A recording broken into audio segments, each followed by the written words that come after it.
Ça peut monter jusqu'à... Ça dépend de quel promoteur tu as. Ça dépend de quelle visibilité médiatique tu as. Quelqu'un qui a été champion du monde en amateur risque d'avoir une très bonne carrière professionnelle qui se monnayera très bien.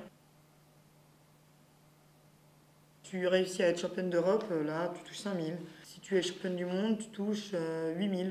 Et les tournois que tu gagnes, tu touches allez, 800. Donc tu cumules tout ça, tu peux te retrouver à 15 000. Allez.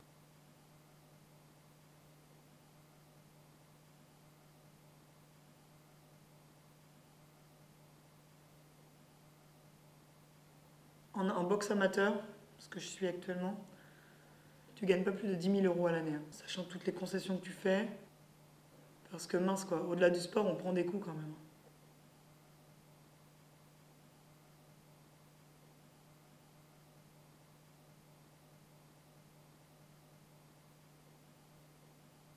Déjà, la boxe, c'est 2 entraînements par jour de 1 h 30. On échauffe tous les membres, donc ça va de l'épaule, du coude, des poignets, aussi la nuque.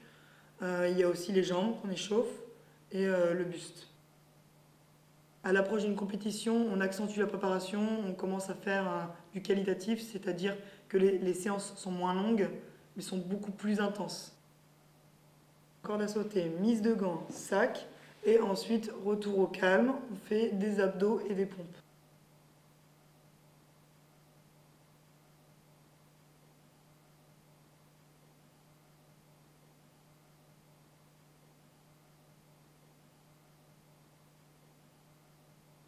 Le coach donne des variations de rythme. Avec son sifflet, il nous dit quand accélérer et quand monter les genoux et quand ralentir.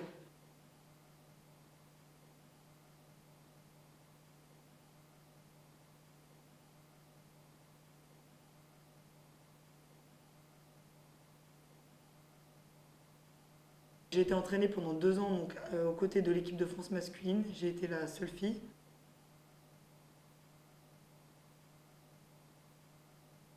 Je devais suivre les garçons qui avaient un niveau très élevé et il faut dire ce qui est, les garçons sont plus forts que les filles, quoi qu'il arrive. Il faut vraiment en vouloir pour être une championne, je pense. J'ai pas vraiment de limite. Non, non, pour moi, j'ai pas de limite. Et le sang, ça m'arrête pas, non. Il n'y a pas de place pour les pleurs, il n'y a pas de place pour tout ça.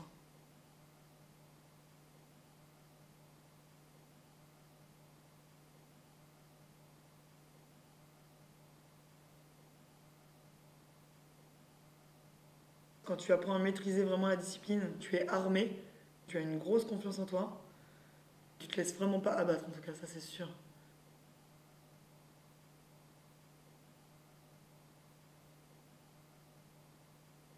J'ai reçu un superbe direct, bien rectiligne, bien sec. J'ai eu envie de fuir le combat.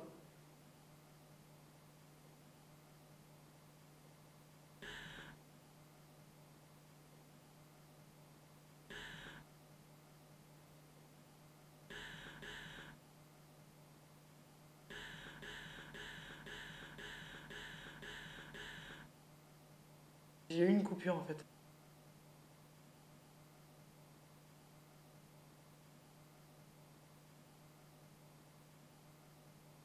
Alors la peur, ça peut être bon, comme ça peut être très mauvais. Et je pense que c'est plus souvent mauvais que bon. Un boxeur qui frappe fort mais qui n'est pas intelligent va vite trouver son maître. Et c'est très difficile d'être intelligent dans le ring. Parce qu'on a peur. Quand on rentre dans le ring, on a peur. Donc être intelligent dans des moments de peur, c'est difficile. Il y a vraiment cette recherche stratégique de piéger l'adversaire. C'est un peu le chat et la souris en fait.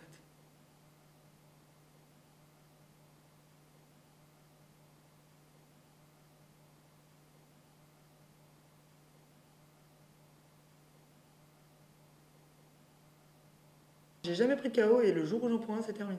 Je m'arrête. Dès lors que mon cerveau il est touché à ce point-là, c'est fini.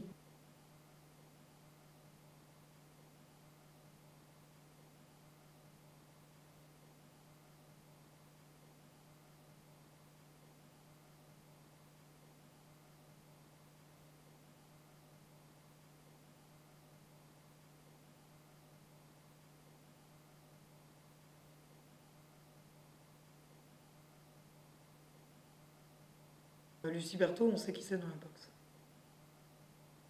J'ai une agressivité un peu plus forte que les autres. Je suis toujours dans cet aspect de guerre en fait. Parce que si j'ai pas ça dans la tête, je peux me faire piétiner. C'est mon petit truc à moi, c'est ce qui me définit, c'est ce qui fait que Lucie Berthaud est Lucie Berthaud. Je pense que j'arrêterai la boxe, parce que de toute façon la boxe, on n'en vit pas. Le truc c'est que quand t'es vieux, généralement tu sers à faire monter les autres. On ne place pas en toi des espoirs de champion du monde quand t'as 39 ans, 40 ans, 45 ans. C'est tellement difficile, tu te fais tellement mal qu'arriver dans la vie, à la limite, ça te fait plus mal.